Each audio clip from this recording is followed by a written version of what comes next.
Hello viewers, welcome back to my another video. Apple started rolling out iOS 16.0.3 worldwide recently. While trying to download iOS 16.0.3 update, many people are stuck at the software update failed iOS 16.0.3 error in the screen. In this video, I will show you how to fix this issue.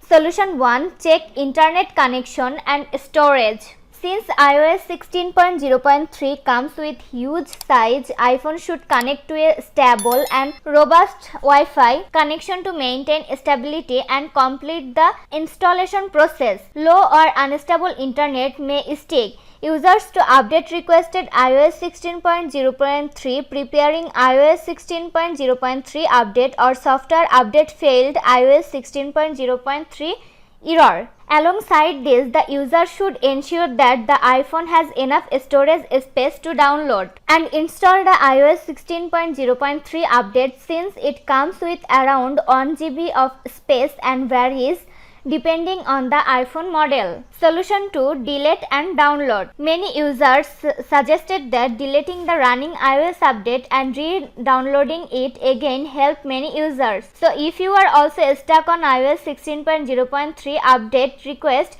you can delete the download and try again. So first you have to go to Settings app, find and tap on General, tap iPhone Storage, scroll down to bottom and tap on iOS. Tap on Delete Update. In the pop-up window, tap Delete Update to confirm the process. To download, open Settings app, find and tap on General, tap Software Update. From here, download and install the latest version. Solution 3. Restart your iPhone. If you tried the above method and it did not work, you have another solution that also works like a charm for many users struggling to fix the software update failed iOS 16.0.3 error. To do this, open Settings app, find and tap on General, scroll down to bottom, tap on Shutdown. Turn off your device by drag the slide to power off slider to right side. Wait for few seconds and turn your device back on. This was today's video. Hope you like and enjoy the video. Do like, comment, share and also subscribe to Apple Info YouTube channel. Thanks for watching.